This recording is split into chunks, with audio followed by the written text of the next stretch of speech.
मैं बात कर रहा हूँ बिहार की। और बिहार में देखिए तमाम लोग जो है बीजेपी तमाम खेल करने को तैयार हो गई।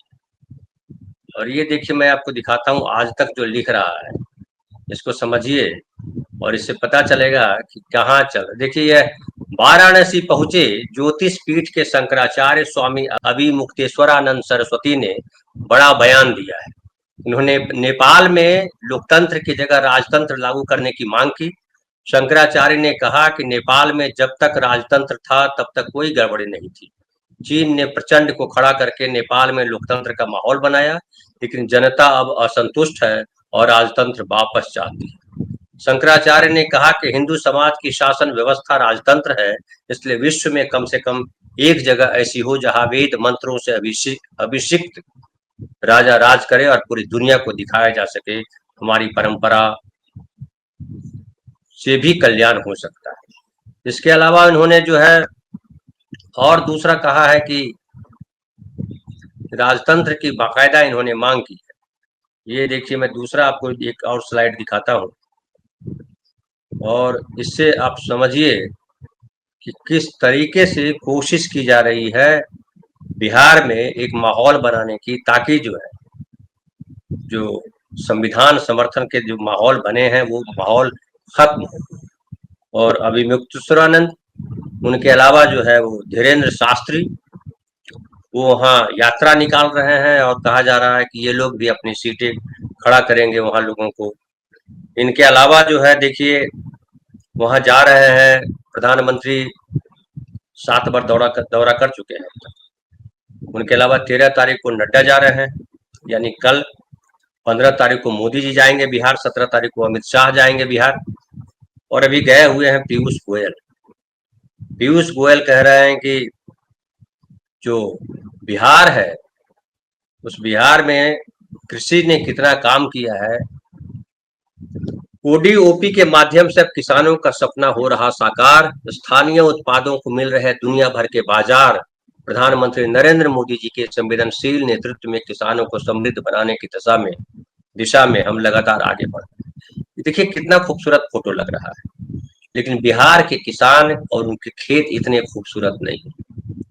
बिहार में एक तो जान लीजिए कि बड़े किसान जो है वो बहुत कम रहे। ज्यादा किसान खेत छोड़ करके चले गए, उनके बेटे नौकरी कर रहे हैं, बिजनेस कर रहे हैं। और अब छोटे छोटे किसान जो है, सीमांत किसान जो है, या कहिए कि ज्यादातर वो लोग हैं जो खेत पट्टा पे ले रहे हैं और खेती कर रहे हैं। और वो ट्रेडिशनल खेती ज्यादातर लोग कर रहे हैं। ट्रेडिशनल खेती से क्या हो रहा है, क्या होता है, ये आप सबको पता है। बिहार में किसानों की आत्महत्या की खबर इसलिए नहीं आती है कि बिहार में जो है किसान खेती पर निर्भर नहीं है। ज्यादातर लोग जो है नौकरी पर निर्भर है, इसलिए आप देखिएगा कि बिहार में हमेशा जो है नौकरी को लेकर के भीड़ लगी रहती है। हर कोई नौकरी चाहता है।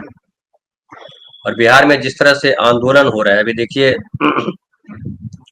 एक मैं और आपको वीडियो दिखाता हूँ। देखिए कैसी भीड़ है। इतने छात्रों की संख्या अभी तक पटना में फिलहाल 5-10 सालों में नहीं देखी गई है। आप देख सकते हैं हजारों हजार का नारा दे रहे हैं।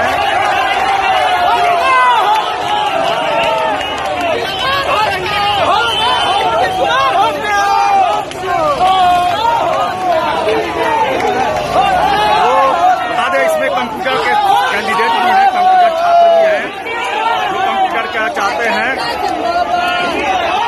ये लाइन, ये इतना बड़ा भीड़ जो है अभी तक किसी आंदोलन में नहीं देखा गया। जारी करो, जारी करो, जल्द करो, जल्द करो, जारी करो।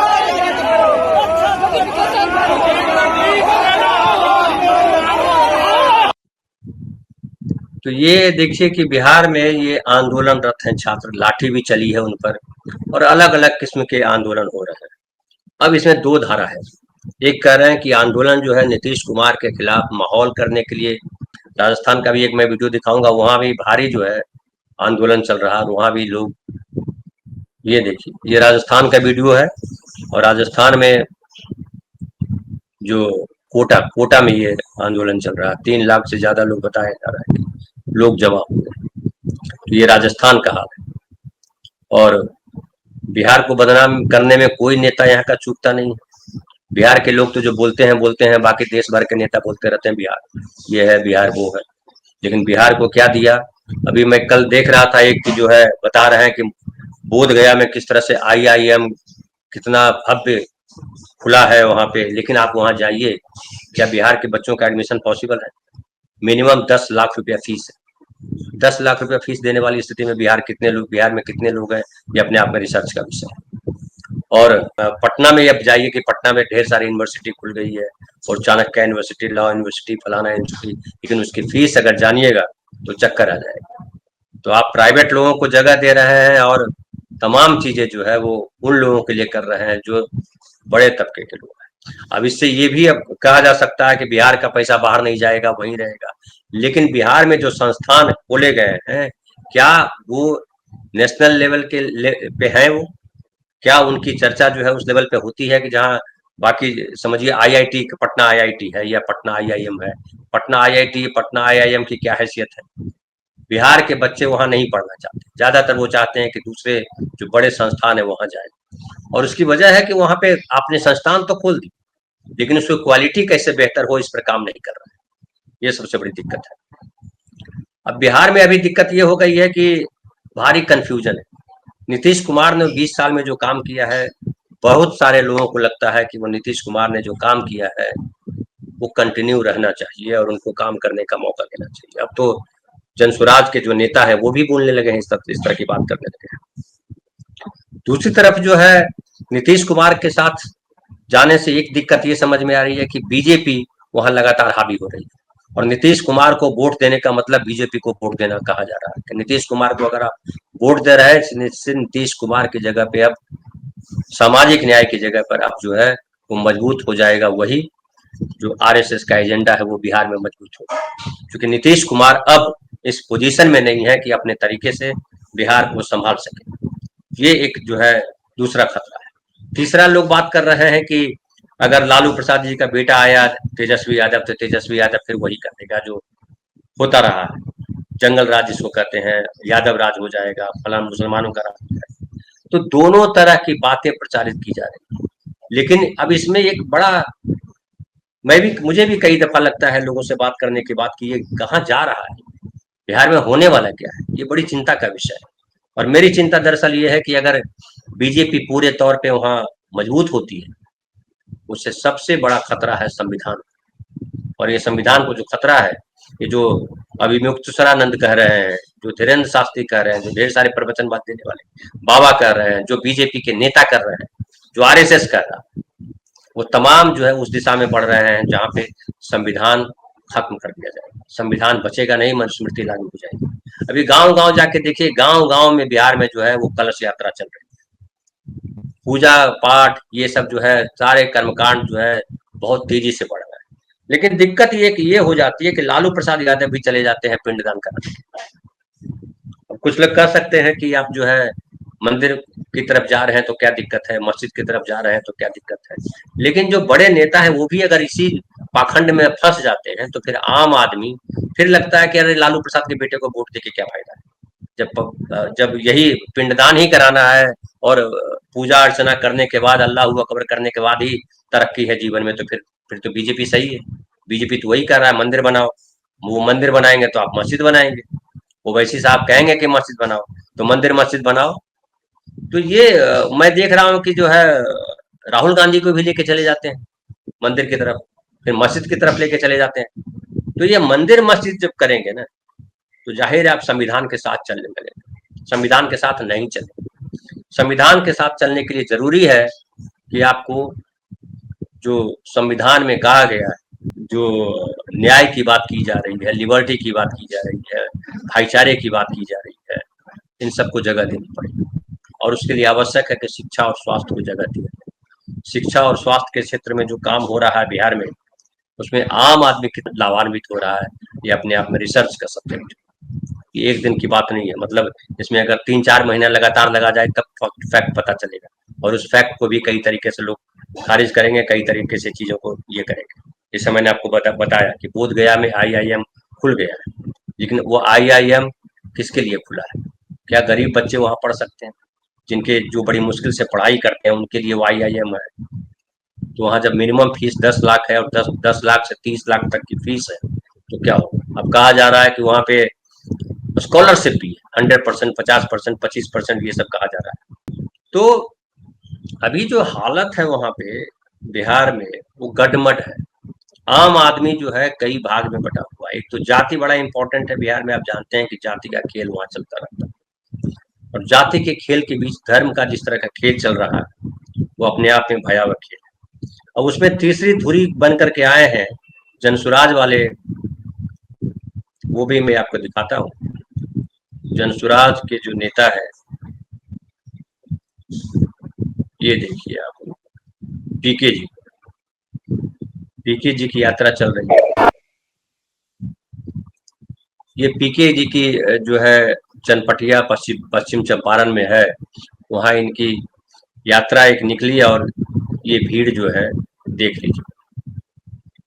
ये इस तरह से लोग उनको मिलने के लिए कैसे बसों पे, देखिए दोनों तरफ बसें हैं, वो नॉर्मल बस है, बीच में सकरा हो जाता रास्ता, तो आपको आप दिख रहा है कितनी भीड़ है वो भी आप देख लीजिए। लेकिन ढेर सारे फूल फेंके जा रहे हैं, तमाम किए जा रहे हैं, और कहा जाता है कि जनसुराज वाले जो है वो पैसे दे करके करवाते हैं। हालांकि पैसे का आरोप तो तमाम पार्टियों पे लगता है, लेकिन कोई बहुत भारी भीड़ नहीं है। जिस तरह से ये बसें हैं वो बसें पब्लिक बसें दिख रही हैं, लेकिन ये इन्होंने भी जो है बिहार में अपनी उपस्थिति दर्ज कराई है, ये भी समझना जरूरी है। एक सी वोटर ने सर्वे किया और सर्वे में आया कि 20% लोगों का मानना है कि ये एनडीए को नुकसान पहुंचाएगा। कई लोग पूछते हैं कि किसको नुकसान पहुंचाएंगे पीके, तो बताया जाता है कि सी वोटर कहता है कि ये 20% लोगों का मानना है कि एनडीए को नुकसान पहुंचाएंगे, 18% लोगों का मानना है कि इंडिया ब्लॉक को नुकसान पहुंचाएंगे, और 35% का मानना है कि दोनों का नुकसान होगा।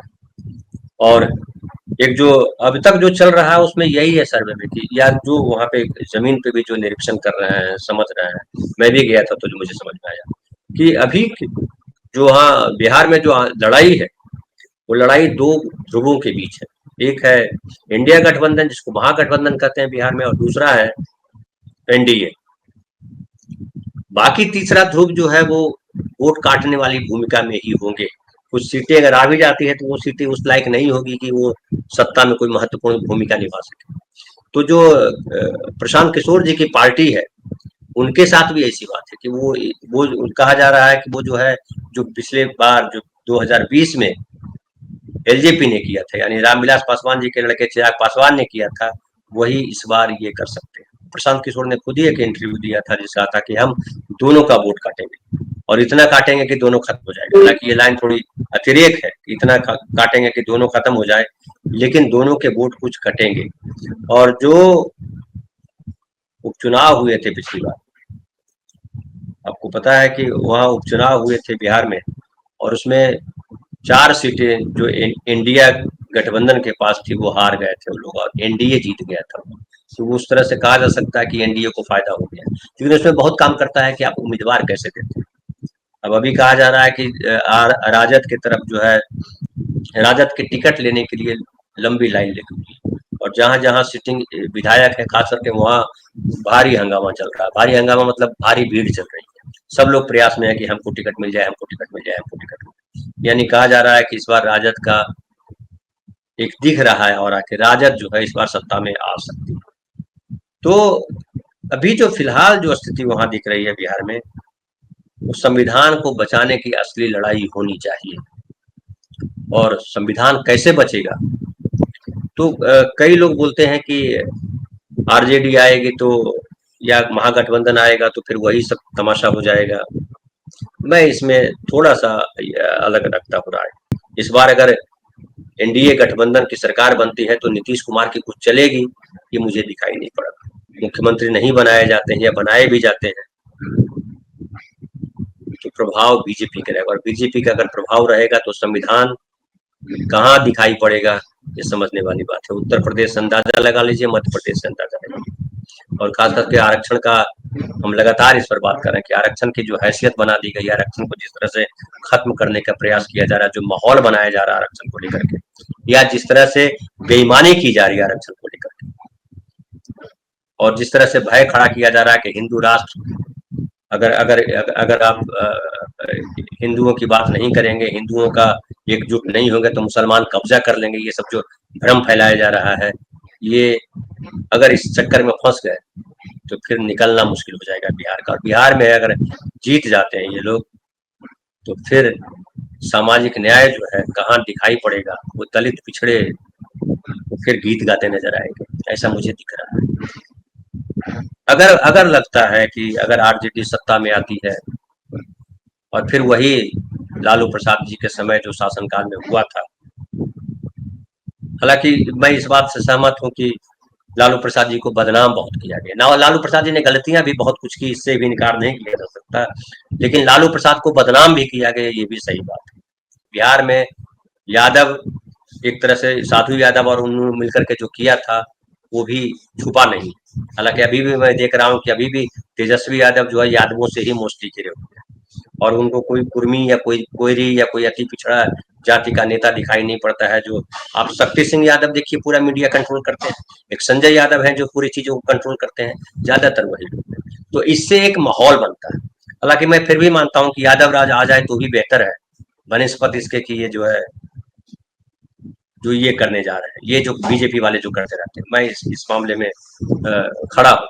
लेकिन एक और ये भी है, तब और अब की स्थिति में एक अंतर है, और वो अंतर ये है कि तब लालू प्रसाद यादव बहुत ताकतवर थे, अब लालू प्रसाद यादव जी की उतनी ताकत रही नहीं। तेजस्वी कितना भी जोर लगा लेंगे तो कांग्रेस अपनी जमीन पे खड़ी हो चुकी है, माले खड़ी, और चाहेंगे भी तो जो है उस तरीके का माहौल नहीं बना पाएंगे जिस तरह का माहौल 1995 2000 में जो स्थिति थी, मतलब 95 से लेकर के 2005 तक की जो स्थिति थी, चुनाव नीतीश कुमार के आने से पहले तक की स्थिति थी, वो स्थिति अब कायम नहीं हो सकती।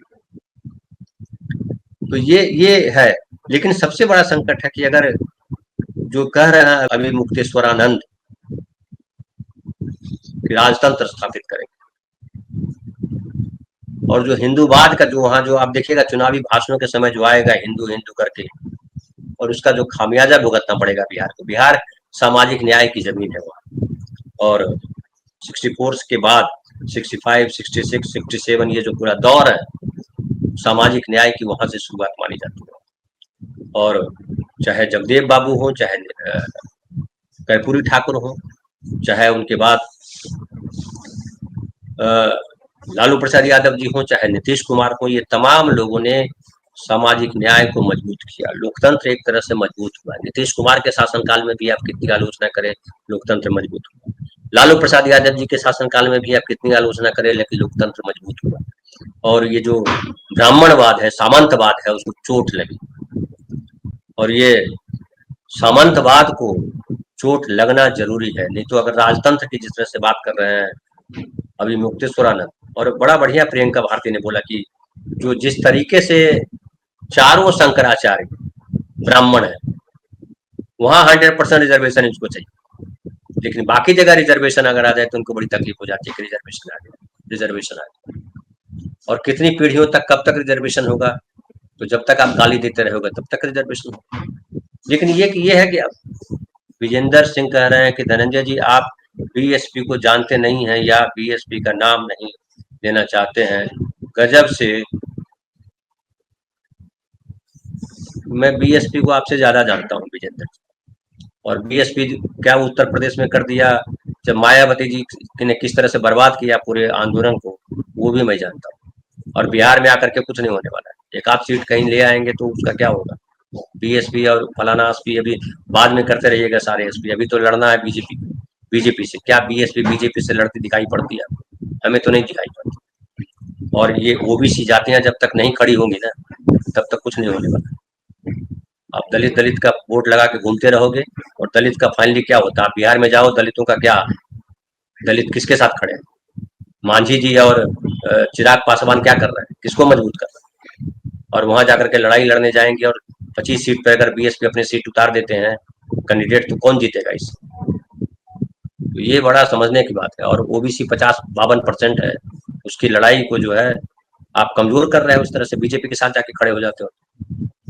हमारे साथी संजीव भाई बीएसपी के बड़े भारी समर्थक, हमारी अक्सर बहस हो जाती है इस पर। बीएसपी को तो जो मायावती ने उत्तर प्रदेश में किया, मुख्यमंत्री के तौर पे सब उसकी तारीफ करते हैं, मैं भी तारीफ करता हूँ, लेकिन मूर्तियों को भर देने से मजबूत नहीं हो जाए। कांग्रेस ने जो काम किया उसको गाली देने से काम नहीं चलेगा। कांग्रेस ने काम किया कि मायावती मुख्यमंत्री बने, अगर संविधान लागू नहीं होता तो मायावती मुख्यमंत्री बनती क्या? एक विजेंद्र भाई ये सोचो बैठ करके जरा, अगर ये संविधान, अगर मनुस्मृति आ जाती जो मोदी जी ला रहे हैं सिंगोल, तो क्या आपको लगता है कि दलितों का शासन होगा? दलितों का भला हो पाएगा? नेता बना दिए जाएंगे, मंत्री बना दिए जाएंगे, लेकिन उत्तर प्रदेश में जाके देखो दलितों के साथ क्या बर्ताव किया जा रहा है। तो ये जो सवर्णवाद को समझना इतना आसान नहीं है, और सवर्णवाद के चक्कर में ही सारा ये पूरा पूरा का पूरा धर्मवाद जो है ना वो सवर्णवाद ही, वो चाहे हिंदू हो या मुसलमान हो या कोई धर्म। तो इसलिए अगर वहाँ के नवारों ने कहा ब्राह्मणवाद की बात की कि ब्राह्मण मजबूत होते हैं, तो वही है जो ताकतवर है वही मजबूत होते हैं। और पिछले 11 सालों में कौन मजबूत हुआ है देश में? आप बैठ करके देखो तो समझ में आएगा। तो बिहार में ये सब चलने वाला नहीं, बिहार में वही चलेगा जो सामाजिक न्याय की जमीन है। और सामाजिक न्याय जब होता है तो तमाम लोग, कांग्रेस की भी भूमिका है, जमींदारी प्रथा खत्म करना हो चाहे, और क्या क्या आप चाहते हो कि एक दिन में ऐसे मंत्र घुमाया और वहां हो गया? ऐसा होता है क्या? हजारों साल से गुलाम हो, अभी तक आप मंदिर मस्जिद से मुक्त नहीं हो पाए हो। मंदिर मस्जिद से मुक्त नहीं होगे और कहोगे कि न्याय होगा, न्याय नहीं होगा। तमाम धर्म के लोग जो है वो न्याय की आड़ में को खड़ा करके वही करते हैं, ढोंग फंसाते हैं। और बिहार में आप जाके देखिए चौतरफा ढोंग फंस रहा। धर्म, ऐसा लग रहा है कि धर्म से ही देश दुनिया चल रहा है। ये धर्म नहीं होता तो देश होता नहीं। तो इसलिए उसके खिलाफ लड़ाई जरूरी होती है। और अगर आपको न्याय चाहिए तो न्याय के लिए आवश्यक है कि आपकी चेतना जागृत हो। किसी को खाली गाली दे देने से कांग्रेस खराब है, मैं नहीं मानता हूँ। कांग्रेस ने ढेर सारी गड़बड़ियां की, कांग्रेस आज भी वो गड़बड़ी कर रही है। बिहार में कांग्रेस अभी भी जमीन पे नहीं है। जो बाहर से नेता लाए गए हैं वो भी गणेश परिक्रमा में लगे हुए। तमाम नेता जो है, ज्यादातर नेता वही है जो गणेश परिक्रमा करा रहे हैं, उनको घेर करके बैठे हुए लोग। एक प्रोग्राम में हमने राहुल गांधी को कहा कि कहवाया कि आप जो है बैठिए भीड़ के बीच में, लोगों के बीच में बैठिए। हर जगह मंच पे बैठना नेताओं का जरूरी नहीं होता। लेकिन क्या हुआ उसके बाद? बस पटना के बापू सभागार में, जिसमें मैं था कार्यक्रम में, उसी एक कार्यक्रम में राहुल गांधी बैठे भीड़ के बीच। बाकी फिर राहुल गांधी मंच पर आ गए, और केवल राहुल गांधी नहीं आए, वो तमाम कांग्रेस के नेता मंच पे दिखाई पड़ते हैं, वही पुरानी परिपाटी चल पड़ी। और राहुल गांधी के लिए अब एक बड़ा अच्छा सवाल किया हमारे साथी पत्रकार कि राहुल गांधी जी, ये जो 10-5 लोगों से मिलते हो आप, 25 लोगों से मिलते हो और यूट्यूब पे चला देते हो, क्या वो स्क्रिप्टेड नहीं है? उसको किस तरह से देखा जाए? क्या वो जमीन के लोग हैं? कई बार ऐसी आई, पिछले दिन आया था कि SIR को लेकर के जो बात कर रहे थे, राहुल गांधी ने किसी महिला से बात की, हाँ हमारा भी नाम कट गया है। बाद में पता चला कि उसका नाम जो है वहां पे। उसने कहा, महिला ने कहा कि हमको पंचायत वाले ने बोला था कि आप वैसा बोलिए। तो राहुल गांधी के सामने भी अगर वैसे ही लोग को खड़े कर दोगे जो मोदी जी के सामने खड़े किए जाते हैं, तो राहुल और मोदी में क्या अंतर? मैं बार बार चेता रहा हूँ, लेकिन कांग्रेस के नेता नहीं चेतने वाले। जमीन पे कांग्रेस नहीं है, समझ लीजिए इस बात। वो खाली पटना, नागर और नालंदा और लंदन घूमने से कुछ होने वाला नहीं। और बीजेपी या नीतीश कुमार ने जो काम किया है उसको गाली देने से नहीं चलेगा ना। नीतीश कुमार पलटू राम है, मोदी जी वो कह दिया उन्होंने पलटू राम है, और पलटू राम पूरा मीडिया पसार दिया। इसलिए कि बीजेपी को भी खतरा है, बीजेपी भी जानती है कि जब तक नीतीश कुमार रहेगा कुछ होने वाला हमारा नहीं। लेकिन नीतीश कुमार को ढोना बीजेपी की मजबूरी इसलिए है कि बीजेपी अपने दम पर नहीं आ सकती किसी भी हाल में। इस बार भी वो क्या कर रही है, ये अभी मुक्तेश्वरानंद को क्यों उतार रही है? अंकुश यादव बिल्कुल सही कह रहे हैं कि कंचना यादव और प्रियंका भारती जिस तरह से बात कर रही है, वो किसकी बात कर रही है? आरजेडी की प्रवक्ता है, लेकिन क्या वो खाली लालू यादव की बात कर रही है या केवल यादवों की बात कर रही है?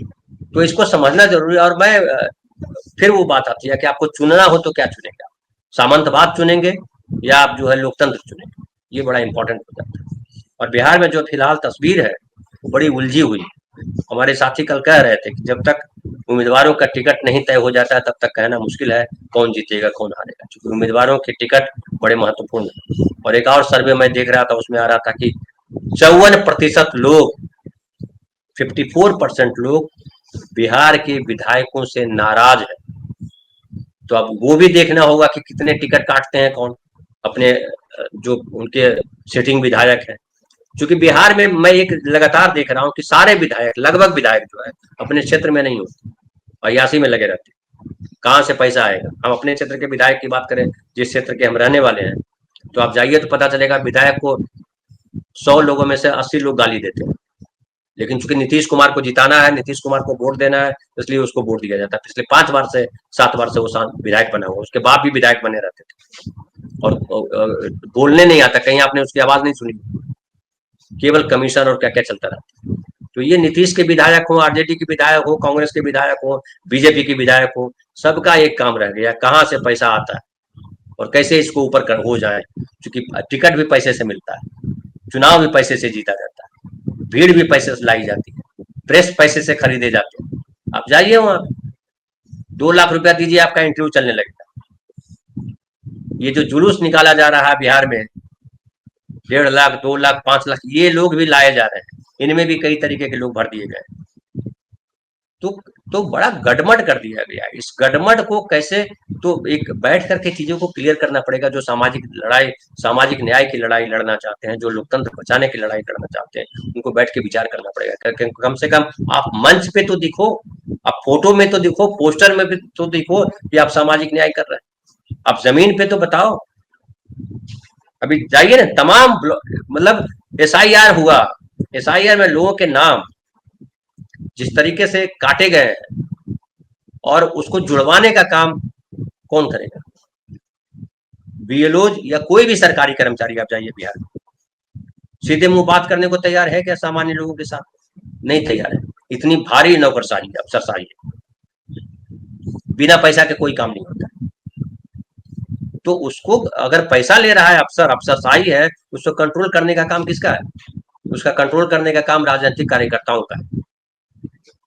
तो राजनीतिक कार्यकर्ता अगर जमीन पे आपके नहीं है, वो खुद गाड़ी लेने में लगे हुए हैं कि मैं भी एक जो है थार खरीद लूं, मैं भी जो है ये कर दूं, इतना पैसा जमा कर दूं तो टिकट मिल जाएगा। तो ये जो शीर्ष के जो नेता हैं, राहुल गांधी हो, तेजस्वी यादव हो, उनको जमीन पे उतर के सोचना पड़ेगा। नहीं सोचेंगे तो फिर हवा में आप भी बोलते रहो, हवा में वो भी बोलते रहो, फिर जिसके पास ज्यादा पैसा है उसके पक्ष में माहौल बनेगा, नैरेटिव बनेगा। क्योंकि मीडिया नैरेटिव बनाता है, ये बात समझ लीजिए। नैरेटिव कोई एक नेता के बोलने से कुछ नहीं हो सकता। अगर मीडिया आपके साथ खड़ा नहीं है तो आप नहीं हो सकते हो, कितना भी जमीन पे माहौल बन रहा हो, क्योंकि आप भी जमीन पे नहीं हो। तो आप भी जमीन पे नहीं हो, वो भी जमीन पे नहीं, तो मीडिया जो कह रहा है वही सही हो जाता है। बीजेपी अगर तीसरी बार भी नरेंद्र मोदी जी प्रधानमंत्री बने, इसकी सबसे बड़ी वजह क्या है? इसकी सबसे बड़ी वजह मीडिया है, उसका नैरेटिव। तो बिहार में अभी बहुत गड़बड़ स्थिति है, और जिस तरह से शंकराचार्य उतर रहे हैं वहां, तो माहौल और खराब होगा। ये धर्म और एक शंकराचार्य उतर रहे हैं, अभी प्रधानमंत्री जाएंगे वहां पिंडदान करेंगे। लालू यादव जी पिंडदान करके आ चुके हैं, फिर कहेंगे कि जाइए राहुल गांधी जी आप भी पिंडदान कराइए। तो पिंडदान करके आओ, नेताओं को इन चीजों से बचना चाहिए। फिर वो मस्जिद वाले आ जाएंगे, तो टोपी लगा करके सब मस्जिद में जाकर के, राहुल गांधी भी टोपी लगा लेंगे और वहां से, तो वो फिर आप पूरे नैरेटिव को ध्वस्त कर देते हैं। संविधान कह रहा है धर्मनिरपेक्षता की बात कर रहा है। धर्मनिरपेक्षता का मतलब किसी धर्म के साथ हम खड़े नहीं। ये सर्वधर्म समभाव जो कहता है, ये झूठा नारा है। ये सर्वधर्म समभाव संविधान में नहीं है। धर्म तो लिखा होता सर्वधर्म समभाव, कहा गया कि आप आजाद हो अपने धर्म मानने के। राष्ट्र का कोई धर्म नहीं है, राष्ट्र का धर्म है जन कल्याण। आपको जो धर्म मानना है मान लो, आप नया धर्म चलाना है चला लो, हमको कोई दिक्कत नहीं। देखिए ढेर सारे बाबा धर्म चला रहे हैं। किसी धर्म के प्रति हम कोई नफरत का भाव नहीं रखेंगे, लेकिन वैज्ञानिक दृष्टिकोण डेवलप करेंगे। पाखंडवाद और अंधविश्वास को बढ़ावा नहीं देंगे। लेकिन आज क्या हो रहा है धर्म के नाम पर? खाली पाखंड, खाली अंधविश्वास, यही चल रहा है। इससे उबारने की बात करता है संविधान। संविधान नहीं कहता सर्वधर्म समभाव, ये बीजेपी ने गढ़ा है, RSS ने गढ़ा है सर्वधर्म समभाव। और वही भाषा कांग्रेस के नेता भी बोलने लगते हैं, वही भाषा दलित वंचित समाज के लोग भी बोलते हैं, सर्वधर्म समभाव। सर्वधर्म समभाव नहीं, संभाव भाव ये है कि धर्म नीचे है, संविधान ऊपर है। अशोक स्तंभ लगाने का पर्पस यही था। अशोक ने नहीं कहा था सर्वधर्म समभाव। तो ये समझना बहुत जरूरी है आम नागरिकों कि संविधान कहता है कि जाति, धर्म, भाषा, लिंग के, मैं बार बार अपने कार्यक्रम में बोलता हूँ, जहां जाता हूँ वही बोलता हूँ, क्योंकि इसको एकदम कंठस्थ करके बसा लेने की जरूरत है। जिस तरह से आपके मन में बसे हुए हैं ना राम, या आपके मन में बसे हुए हैं अल्लाह, वैसे उससे ही बल्कि उनसे भी ऊपर बसाने की जरूरत है कि जाति, धर्म, भाषा के आधार पर कोई भेदभाव नहीं किया जाए। ईश्वर भी भेदभाव नहीं करने की बात करता है, लेकिन आपके धर्म में तमाम किस्म के भेदभाव हैं। अगर कोई बहुत गरीब है, कोई बहुत अमीर है, तो ये भेदभाव, ये भी भेदभाव है। आप कहोगे कि हमारे धर्म में, इस्लाम में कोई भेदभाव नहीं है, सब एक साथ बैठ करके मस्जिद में नमाज पढ़ते हैं, सब एक साथ बैठ करके इफ्तारी करते हैं, लेकिन क्या उनमें भेदभाव नहीं है?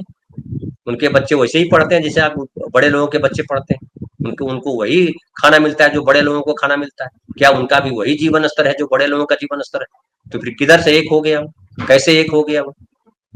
तो ये भेदभाव मिटाना संविधान का काम। संविधान कह रहा है कि तमाम किस्म के भेदभाव हम मिटाएंगे। अब 80 साल के बाद भी अगर भेदभाव नहीं मिटा है तो ये गलती किसकी? गलती हुई है कि हमने संविधान को महत्व ही नहीं दिया, और नतीजा है कि फिर वो राजतंत्र की बात कर रहा है। लग रहा है कि राजा होता तो बड़ा अच्छा होता, नेता तो देखो चोर है। ये माहौल बनाया गया, किसने माहौल बनाया है? आप समझो इस बात, राजा ही सही था, एक तरीके से चलता था। देखिए चीन कितनी तरक्की कर रहा है, एक लोगों की बात एक बात मानी जाती है नीचे से। लेकिन वो चीन में जो हुआ, जिस तरह से चीन की सत्ता चल रही है, वो क्या हिंदुस्तान में चला? हिंदुस्तान में लोकतंत्र की बात हुई। लोकतंत्र यानी सब हम समान हैं, हम सब मिल करके देश को आगे बढ़ाएंगे। लेकिन हम सब जो मिले हैं, वी द पीपल, क्या हम पीपल हैं? हम जो है फंसे हुए हैं, हम जाति में फंसे हुए हैं, हम धर्म में फंसे हुए हैं, हम कई तरह के आग्रहों में फंसे हुए हैं। और सबने एक काम किया पिछले 60-70 सालों में, कांग्रेस को गलियाया। सबसे बड़ा धर्म माना, सबसे बड़ी राजनीति हुई कि नेहरू को गाली दो, सबसे बड़ी राजनीति हुई कि गांधी को गाली दो, सबसे बड़ी राजनीति है कि बाबा साहब अम्बेडकर को गाली दो। अभी देखिए चल रहा है ना हर जगह, बाबा साहब अम्बेडकर की मूर्ति नहीं लगने देते, बाबा साहब की मूर्ति वहां तोड़ दी जा रही है। तो गांधी भी तोड़ दिए जाएंगे, अम्बेडकर भी तोड़ दिए जाएंगे, बचेगा कौन? मंदिर बचेगा। मंदिर में आपकी क्या जगह है, आप जानते हो? तो ये ध्यान देना पड़ेगा, इसको समझना पड़ेगा। इसको अगर नहीं समझेंगे तो फिर खेल खत्म हो जाएगा, फिर घंटा बजाते रहेंगे। नेपाल और बांग्लादेश और श्रीलंका आपके सामने उदाहरण है, नहीं दिखता है तो अच्छी बात है। अफसरशाही जो चल रही है या जो गुंडागर्दी चल रही है, इसको रोकना किसका काम? बहुत बहुत धन्यवाद। मिलते हैं फिर शाम की चौपाल में।